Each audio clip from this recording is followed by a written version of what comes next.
Bahwa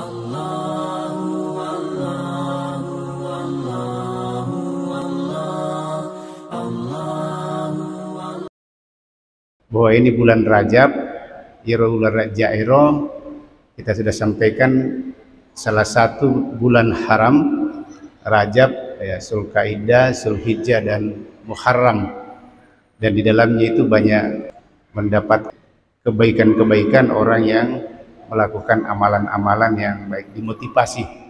Kemudian di dalam bulan Rajab ini, ya, sebagian ulama, karena tidak sepakat ulama, ya ulama tadi tidak sepakat bahwa Rajab 27 Rajab itu adalah Isra Mi'raj, ya.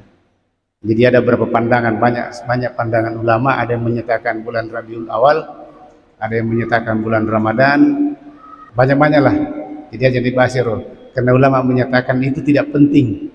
Itu perlu dipahami asopas kejadian daripada Isra Mi'raj itu. Tetapi yang perlu dipahami apa yang terkandung pada kejadian Isra dan Mi'raj. Ayo perlu dipahami nasan. Ya kok tanggal pastinya tidak ada. Karena berdebat ulama. Dari situlah ada kelompok Islam ini yang melihat bahwa melaksanakan perayaan Isra Mi'raj ini mereka menganggap bid'ah. Ya, itu satu pandangan. Kemudian ulama yang lain menyatakan, ya karena ini tidak ada perintah, ini tidak ada larangan, maka dia tidak masuk dalam ibadah mahdah. Kalau dia tidak masuk dalam ibadah mahdah, pura dapat tentunya pengalat Allah subhanahu Allah Ta'ala, maka boleh-boleh saja kita melakukan sesuai dengan apakah itu kias, apakah itu kebaikan-kebaikan di dalamnya, boleh kita lakukan. Sehingga pandangan ini berbeda. Yang jadi masalah ini kalau kita melakukan ipal lagi dua pandangan. Jadi yang tidak setuju dengan pandangan orang mau menyampaikan Isra Mi'raj itu dilaksanakan, ya tidak usah, tidak apa-apa, pakailah pandangannya bahwa itu bid'ah, tidak masalah. Dan orang tidak usah diganggu orang yang meyakini bahwa Isra Mi'raj itu boleh dilakukan oleh orang-orang tertentu, karena juga ulama yang memberikan. Nah, kalau kita di Tarjim Muhammadiyah dari hasil memahami hadis dan hasil pemahaman ulama-ulama, maka itu diambil keputusan bahwa Isra Mi'raj itu tidak ada perintah memperingatinya dan tidak ada larangan untuk melakukannya, dan dia tidak termasuk ibadah mahdah. Maka kalau bukan termasuk ibadah mahdah, maka yang mau melakukan tidak apa-apa, dan tidak melakukan juga tidak apa-apa. Cuma yang melakukan jangan sampai menganggap wajib bahwa kita Isra Mi'raj harus begini, dinas sama segi dari ketiga memirajana. Ya, panitia itu gagal kalau tidak Isra Mi'raj misalnya, itu tidak benar. Jadi kesempatan pada malam hari ini, karena ini sudah menjadi tradisi sebagian kita yang memahami satu pendapat ulama bahwa 27 Rajab. Jadi ada pendapat yang 27 Rajab. Maka dasarnya adalah surah Al-Isra, surah ke-17. Jadi Isra artinya Isra perjalanan malam. Jadi allalangan peni Isra. Sehingga di situ dimulai dari ayat itu adalah a'udzubillahi minasyaitonirrajim. Subhanalladzi asra bi'abdihi lailan minal masjidil harami ilal masjidil aqsa alladzi barakna haulahu linuriyahu min ayatina innahu huwas samiul basir. Bapak Ibu sekalian, kita tidak membahas banyak karena ini merepening kelinga. Ya, apalagi kalau perjalanan Isra Mi'raj ini hampir semua kalau merayakan itu ustaz-ustaz sudah menyampaikan. Nah, cuma merepero makulik-kuling imutoro dari bicuki yelimiring kelinga. Jadi mungkin ada pencerahan-pencerahan makna-makna yang terkandung di dalam Isra Mi'raj itu. Yang pertama Bapak Ibu sekalian, dalam surah ini adalah kata subhana. Subhana itu bermakna pensucian. Jadi ipacing ya leta nasaba pungalata la wangi risompa manasero yang kita yakini kita membersihkan, mensucikan Allah dari segala bentuk kesamaan makhluknya, mensucikan Allah dari segala bentuk kekurangan-kekurangannya, mensucikan Allah dari segala apa yang tidak bisa dia lakukan. Jadi laisa kamitslihi syai'un. Kenapa ulama menyatakan magina Allah Ta'ala dapat diului ayat dengan kalimat dengan kata subhana, ini memberikan penjelasan bahwa ada sesuatu kejadian itu sangat besar, kejadian itu sangat luar biasa, dan kejadian itu denul terima kalengnya, akal siapapun tidak bisa menerima, kecuali yang bisa menerima itu adalah iman dalam hati kita, karena ini persoalan luar biasa, dia terima kalengnya. Maka dimulailah mensucikan Allah bahwa kalau Allah mau apa saja bisa terjadi. Narek kumelu pun Allah Ta'ala apa saja bisa terjadi karena dia menciptakan, dia yang berkehendak pada makhluknya. Gini pilu pun Allah Ta'ala jadi mana mau kumelu. Nah itu keyakinan yang terdapat dalam kata subhana. Oleh karena itu jemaah sekalian, maka orang Islam pada saat itu waktu Nabi itu habis Isra Mi'raj itu yang ketemu murtad, ada yang murtad keluar dari Islam, tidak percaya, ikut cerana Nabi Muhammad, masa dari Masjidil Haram ke Masjidil Aqsa dalam tempo singkat sekali, ya kira-kira berapa ratus apa itu 700 sampai berapa ratus kilometer itu perjalanannya dari sana. Kenapa bisa cepat sekali sampai di situ? Nah pokoknya itu Nabi Muhammad menjadi imam masjid, imam sholat. Ada sholat di situ dilaksanakan, macam mana ini Nabi? Secara logika, maka dia tahu nama mana ini Nabi? Ini ke pemilu macam sumpahnya ke Nabi Muhammad. Ternyata yang sholat itulah ruh para Nabi. Nabi bang ini sulit. Matam itu dia dapat akalang kita. Nabi itu akal mulai ruhiyah kita, batin kita, kalbu kita, hati kita yang bisa menerima itu.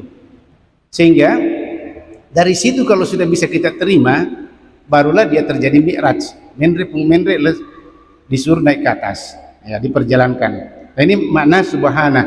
Jadi narek pahami karena pacip Allah Ta'ala dari segala kekurangannya dia bisa melakukan apa saja, maka insya Allah kita terima proses Isra Mi'raj dengan bagus. Kemudian yang kedua adalah Asra. Asra itu adalah berjalan di malam hari atau perjalanan di malam hari. Alalangem penih. Ya, meskipun di situ ada nanti lailan, itu menguatkan bahwa betul-betul kejadian ini di malam hari. Di malam hari kejadian. Perjalanan di malam hari ini, ya ada ulama menyatakan itu perjalanannya karena di malam hari itu tingkat kedekatan hamba dengan Tuhan itu ya sangat dekat, formal sama cawe. Sehingga salat malam itu yang kita pernah bahas di sini, bahwa salat Isya itu berjamaah itu pada nasa nabita mas sempaja kisi setengah malam itu kalau kita sudah salat Isya berjamaah. Apalagi kalau kita salat subuh jamaatin, salat subuh berjamaah juga itu sama dengan satu malam kita bersalat malam. Satu malam kita bersalat malam. Begitu malam itu merupakan sesuatu yang memberikan kebaikan-kebaikan pada seorang hamba. Tetapi jangan lupa di malam juga itu banyak ketidakbaikan. Megatuan umaja okoromonro sihiri-sihiri, okoromonro santet-santet, okoromonro guna-gunai itu di malam hari. Makanya kita dibuat perlindungan oleh Allah. Al-Muwazzatain, ada surah Qul a'udzu birabbin nas, Qul a'udzu birabbil falaq, yoro dibaca dari kemeloki matindro supaya perlindungan kita di malam hari tidak kena sihir, tidak kena guna-guna. Ya, jadi makanya Nabi tak matindro na baca ro. Ya ditambah Qul huwallahu ahad. Ya, ini kita sudah sampaikan, nabaca tapi kita lu napa baru kulimana, kemudian disapukan ke seluruh tubuhnya sebagai perlindungan. Hadisannya sebagai pagar. Kita membuat perlindungan agar kita tidak kena bahaya-bahaya di malam hari. Kemudian jemaah sekalian dirahmati Allah Subhanahu wa taala, bi abdihi. Itu ada kata bi dan abdihi. Abdihi itu abdi, hamba, atanna Allah taala, hambanya. Itu khusus. Hamba ini ada kebersamaan di abdihi sibawai atanna, jadi pungal Allah Ta'ala sibawai atanna. Jadi tadi atanna bawa jukah, pungal Allah Ta'ala na sibawai atanna, pungal Allah Ta'ala pajuk atanna dalam penih. Jadi bukan Nabi Muhammad yang berangkat secara sendiri, tetapi dia diberangkatkan, diperjalankan oleh Allah Subhanahu wa Ta'ala. Itulah makna asra bi abdihi. Ya. Sehingga yang kedua, ulama banyak berpendapat itu, berbeda pendapat, iro Nabi Muhammad watakkalina ga si bawa roh na siruntu Allah Ta'ala, atau ga roh Nabi bawa benda siruntu Allah Ta'ala.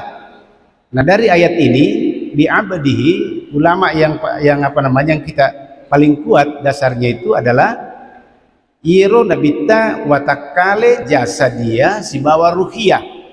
Jadi mana roh siruntu Allah Ta'ala? Karena yang mi'rajnya orang nabi-nabi yang lain itu ya ada cuma rohnya. Ya nabita dia jasad dan ruh. Sehingga jamaah sekalian, perjalanan dari sini minal Masjidil Haram ilal Masjidil Aqsa, ya Masjidil Haram itu adalah yang di tanah haram itu di Mekah. Di situ ada hadis dari Ummu Hani, di situ beliau tidur kemudian didatangi oleh malaikat. Jadi proses perjalanannya ini pekucaran Nabi ta sebelum ketemu dengan Allah, sebelum diperjalankan malam hari itu engkasi diero melada perlu itu ialah hikmah. Kira iro Nabi taruh di bedah dadanya, mulai kerongkongannya di bedah ini, iro hati kalbunya itu dikeluarkan oleh malaikat. Tapi jangan dibayangkan maka iro kira-kira kuidi ibedah ye maloki itu kuidi pikiran kita, karena ini manusia yang membedah ini malaikat, ya tentu beda. Malaikat yang membedah dan mencuci di riwayat ini dikatakan dicuci dengan air zam-zam, dicuci hati itu dan dimasukkan di dalam kalbu Nabi itu. Hati itu adalah iman dan hikmah. Jadi tepat di pertemuan Nabi ta adalah ngetina sebuah hikmah. Di situ ada kebijaksanaan, ada kesabaran, ada tawakal dan sebagainya. Ya. Sehingga dari proses ini maka kita mengambil hikmah dari komelo ki menrek siruntu Allah Ta'ala. Dari komelo ki siruntu Allah Ta'ala apakah singiro asi sumpungat siba Allah Ta'ala, apakah juga mi'ratnya sumpungat pada tarupa tahu karena dia Isra dulu baru mi'rat.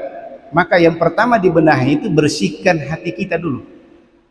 Bersihkan hati kita, pacingi tepat tajolo, maka situngemu kita tepat tak. Iro tauhid kepada Allah Subhanahu wa Ta'ala, yaitu kan ada rukun iman. Ya, maka sini iro paha kita kepada Allah Subhanahu wa Ta'ala. Yang kedua, bersihkan hati kita ini dengan hikmah. Bersihkan hati kita ini dengan penuh ya asap barakah, tidak penyakit hati. Kita mulai membongkar penyakit hati dalam diri kita. Apa yang mawat itu ya, karena boleh rosid di lasa 1, lasa 2 masuk dalam hati kita, dan ini membuat sekat kita ketemu dengan Allah Subhanahu wa Ta'ala, membuat sekat kita bergaul dengan sesama manusia. Jadi Nabi Muhammad ini sebelum diberangkatkan dari Masjidil Haram ke Masjidil Aqsa irjo lipat cingi. Jadi makotor kira-kira dari kemelu kisi sumpu pada tarupa tahu, melu ki pakai singa sing sumpungat pada tarupa tahu, maguru ki peko cara ni pacingi jolo atie. Apa dari kamu para sebaci, kamu para rasa iri hati, kamu para rasa dendam, kamu para rasa tidak mau dikalah, kamu para rasa tulu alena mitulu belo alena mia. Ini kan yang membuat kita tidak bisa bersama di dalam masyarakat. Ini tuh magi nami gatu icat-celan na masyarakat makoro. Mapadiatiwi alena patulu cocok, kodena cocok na sale kelompok ya, nah kodena terima pondapak na macam ini dan sebagainya lah. Nah ini semua merupakan penyakit hati dalam diri kita yang kita bersihkan. Tapi Nabi dibersihkan oleh Jibril, perintah dari Allah Subhanahu wa Ta'ala. Itu sini ya, mari kita sama-sama dengan petunjuk Nabi kita berusaha memperbaiki tepat ajolo, maka sing tepat kemudian kita bersihkan hati kita ini, baru kita siap melaksanakan hubungan manusia. Itulah Isra. Diperjalankan pada malam hari. Ada kendaraan dalam hadis itu dikatakan ada barq, ada yang menyatakan seperti kilat. Itu kilat kecepatannya ya. Nah kalau teknologi sekarang ya inilah juga dijadikan sebagai pandangan ahli membuat pesawat, ahli membuat agar peluru yang kecepatannya sangat ahli fisika itu di sini kenapa bisa ada kecepatan seperti itu. Padahal langkah betul yolo sebelum Nabi ada. Itu zamannya Nabi Sulaiman. Karena Nabi Sulaiman napadangi agisane apa kero dongi-dongi nero melapor. Maka dia kena sewi to ke raja ratu itu menyembah, kelompoknya itu menyembah matahari. Tanya pungalatana sompah. Akhirnya dibuktikan betul begitu, maka dikirimi surat supaya Anda mengikuti saya menyembah Allah Subhanahu wa taala. Tapi karena ini tidak mau mengikuti, maka Nabi Sulaiman menyatakan kepada pengikutnya, ni kena semule politika ngairo kerajaan ro singgasananya Ratu Balkis. Mate si dia kelompok iblis, maka dia nasal.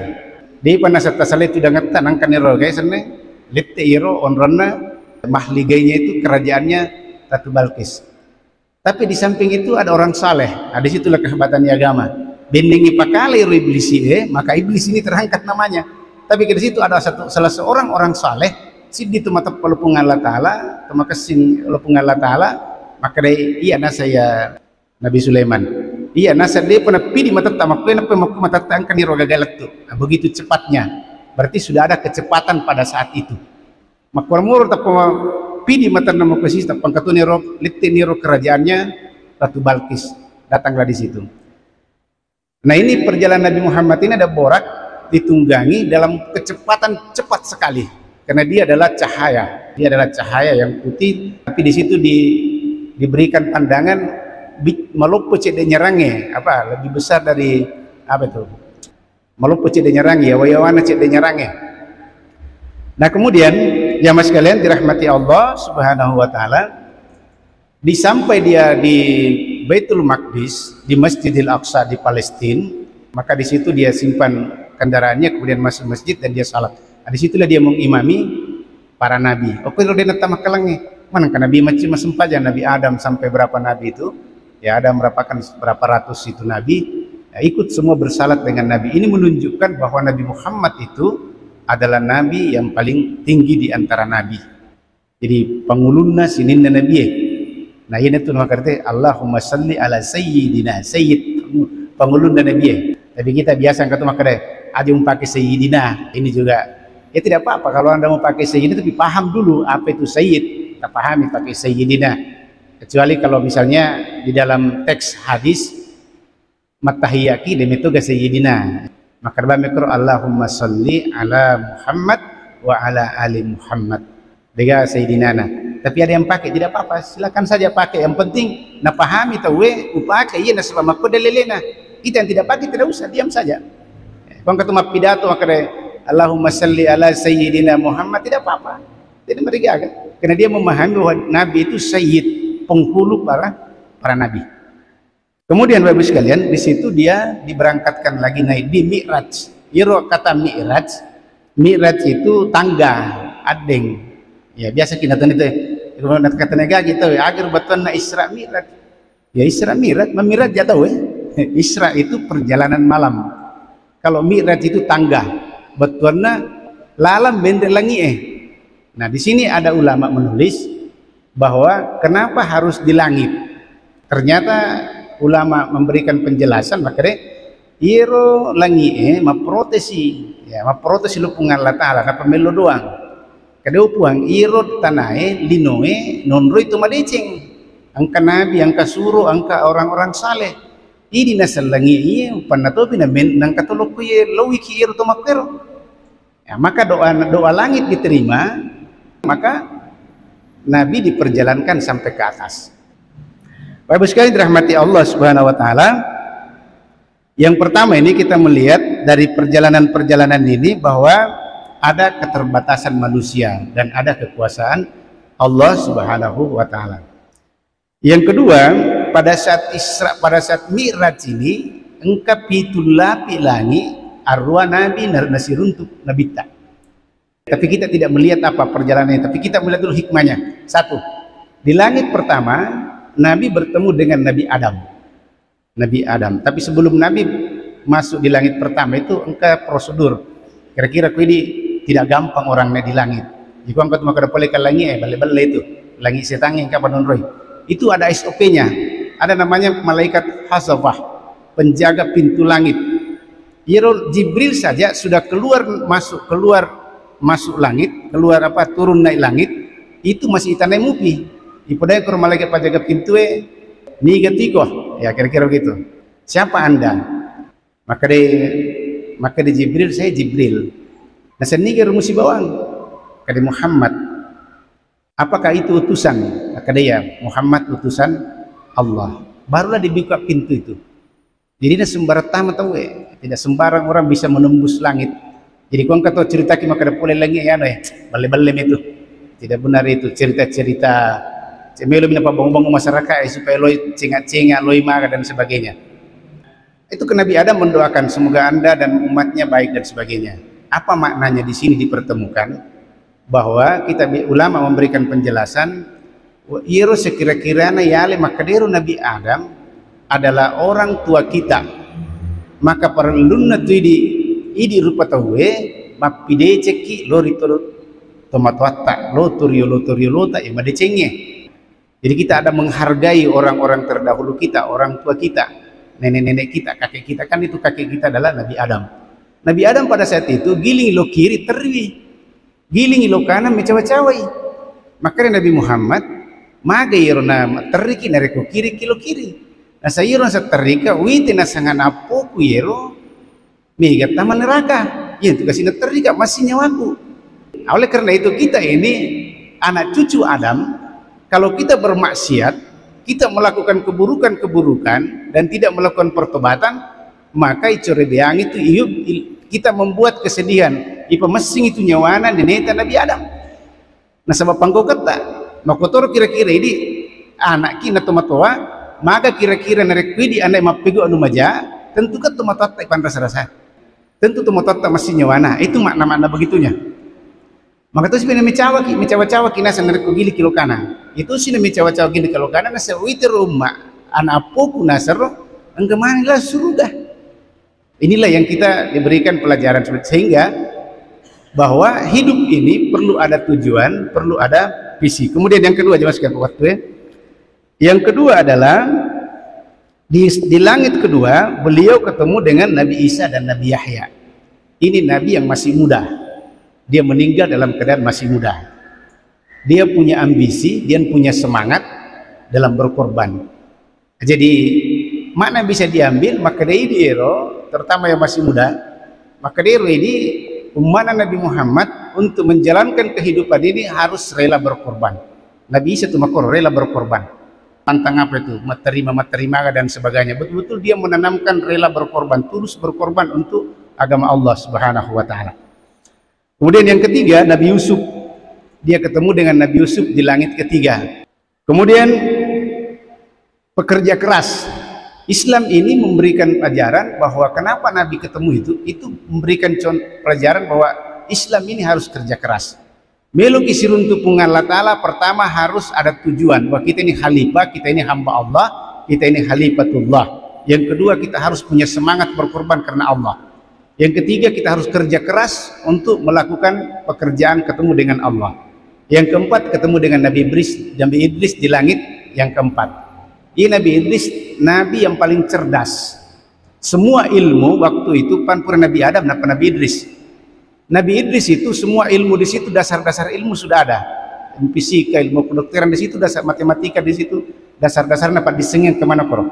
Sehingga apa? Dituntut kita orang Islam ini dituntut kalau mau ketemu dengan Allah, tania itu bengo, tania itu dia dapat disengena. Makanya Nabi itu makadai dena pada itu Thomas Sempajang yang kata Thomas Sempajang lama sih terus angkat itu matindro makanya Nabi tak misemir itu matindro iya itu matindro itu positange dibanding itu Thomas Sempajang maka dasar makura Rasulullah iya itu matindro yang kepada disengena iya itu Thomas Sempajang dia kepada disengena mas Sempajang bawa bibawa tanis dia pun sumpah peko syariah na peko rukun na peko syarat-syarat na nambah bawa mas Sempajang lebih bekesing nasa ngero nasa iya itu matindro daripada iya Thomas Sempajangnya. Ini betul kita harus ada ilmu. Kemudian Nabi Harun. Nabi Harun ini adalah saudara Nabi Musa. Saudara Nabi Musa. Nabi Musa tidak bisa bicara. Khawatir pedangnya ke Fir'aun. Ilingnya ke sana angka susu dengan bara api. Disuruh pilewi. Ya, tapi karena Allah memberikan petunjuk, ajak minum itu si dia. Tapi Andre itu barapi Musa. Itu barapi supaya kamu terjaga keselamatanmu. Membuktikan bahwa Musa ini bukan musuh dari Fir'aun. Sehingga cadel ya kesenar cocoli lah. Dia makan cara nama bicara. Maka dia mengajak minta kepada Allah, berikan saya saudaraku Harun untuk menemani saya berdakwah. Nabi Harun ini jagona berkomunikasi. Ya, jadi Islam ini perlu ada komunikasi. Jadi masih kita ya perlu ada komunikasi, dikomunikasikan berdakwah, dikomunikasikan kebaikan. Maka ramatu koramalangi miluki mapabukan kan begitu rencananya, ada komunikasi. Ya, maka ada rencana Masjid Mujahidin nanti bulan Ramadan ada target 100 kotak makanan setiap hari akan dibagikan kepada fakir miskin. Wah, luar biasa kan kemakero. Ini dikomunikasikan. Tepat kumpul sih 100 kotak, 100 dos satu hari. Ya. Kemudian yang keenam adalah Nabi Musa. Nabi Musa ini berani dan berpihak.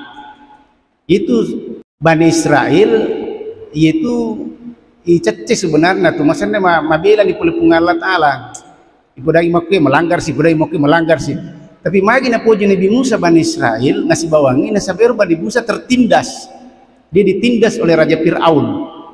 Maka dia berani mempertahankan kebenaran demi untuk orang-orang tertindas. Oleh karena itu di agama kenapa Nabi itu juga bersama dengan orang-orang miskin dan orang-orang tertindas. Nah, malah dana puji itu, untuk apa itu? Bahwa ini membuktikan bahwa dakwah Islam ini, agama ini kalau mau menuju Allah harus ada berani dan berpihak. Sehingga Nabi Musa waktu nero Nabi tamen terima sempajange 50 na pedangi Nabi Muhammad, tapi sebenarnya itu bukan Nabi Musa yang bicara. Kalam Allah dititip di kalamnya Nabi Musa. Jadi Allah Ta'ala sebenarnya bicara iro natar makulilah Nabi Musa maka pedangi Muhammad, maka itu makmu dia mulai ke 50. Mabicu makmu patin roto kau makmu. Patin roki bagus kalian. Sumpahnya subuh masa 50 sumpah jadi mulai, maka dia diminta 5. Sehingga disitulah dikatakan 5 itu sama dengan 50. Nah sebab sidis waktu sempaja pahalanya 10. Jadi kalau 5 kali 10 sama dengan 50 kita salat. Jadi pada mui. Nah, itu jamaah sekalian. Itu dia berpihak kepada yang lemah. Dan yang terakhir adalah Nabi Ibrahim ketemu dengan Nabi Ibrahim. Nah, disinilah ada hadis yang terakhir ini. Anda Rasulullah sallallahu alaihi wasallam lailatan asri bihi marra ala Ibrahim faqala man ma'ak ya Jibril qala hadza Muhammad. Jadi kan Nabi Tero dia melewati Nabi Ibrahim, nama kada Nabi Ibrahim niga itu man ma'aka ya Jibril, niga mesti bagi itu Jibril. Maka dia Jibril qala hadza Muhammad. Faqala lahu Ibrahim mur ummataka fal yuksir min girasil jannah. Maka dari Muhammad engkau pasanganku perintangi rumah muro untuk biasakan pamegai tanat pamegai ro pegawi tanangan nasurugah. Maka dari Nabi sana fa inna turbatuha tayyibatun warduha wasiatun. Maka dari ro tanah surga maloa dan sebagainya bisa pokoknya dia bisa bermanfaat nanti dari surga lah begitu kira-kira. Qala maka Nabi ta wa ma girasul jannah kegene yiro tanangan surga ya Nabi Ibrahim. Qala la haula wala quwata illa billah. Jadi disikiri Nabi Ibrahim menanam tanaman-tanaman yang luas sekali tempatnya di surga adalah memperbanyak kalimat la haula wala quwata illa billah. Dimaknai oleh Ibnu Mas'ud la haula an mu'syiyatillah illa biismatihi. Maka dero tidak ada daya kekuatan untuk menghindarkan diri dari maksiat kecuali dengan perlindungan Allah Subhanahu wa taala. Wala quwata ala taatihi illa bima'unatihi. Ditoga aga ulle melakukan ketaatan kecuali juga dengan pertolongan Allah Subhanahu wa taala. Ini kira-kira sekali karena waktu sudah mendekati masuk, maka hikmahnya kita ini, mari kita mengambil hikmah yang tadi ini, mudah-mudahan menuju Allah. Satu, pembersihan hati, pembersihan jasad dia. Yang kedua, menghadapkan diri kita kepada Allah. Dengan tadi itu ada tujuan, ada tawakal, pokoknya semuanya tadi kita bicarakan ini dari langit 1 sampai langit ke-7, sampai kita bertawakal kepada Allah Subhanahu wa taala. Insyaallah mudah-mudahan Allah Subhanahu wa taala memberikan hidayah petunjuk kepada semua kita. Dapat tamak surga na pung Allah taala, dapat salama kilino akhirat. Subhanakallahumma bihamdik, asyhadu an la ilaha illa anta, astaghfiruka wa atubu ilaik. Assalamualaikum warahmatullahi wabarakatuh.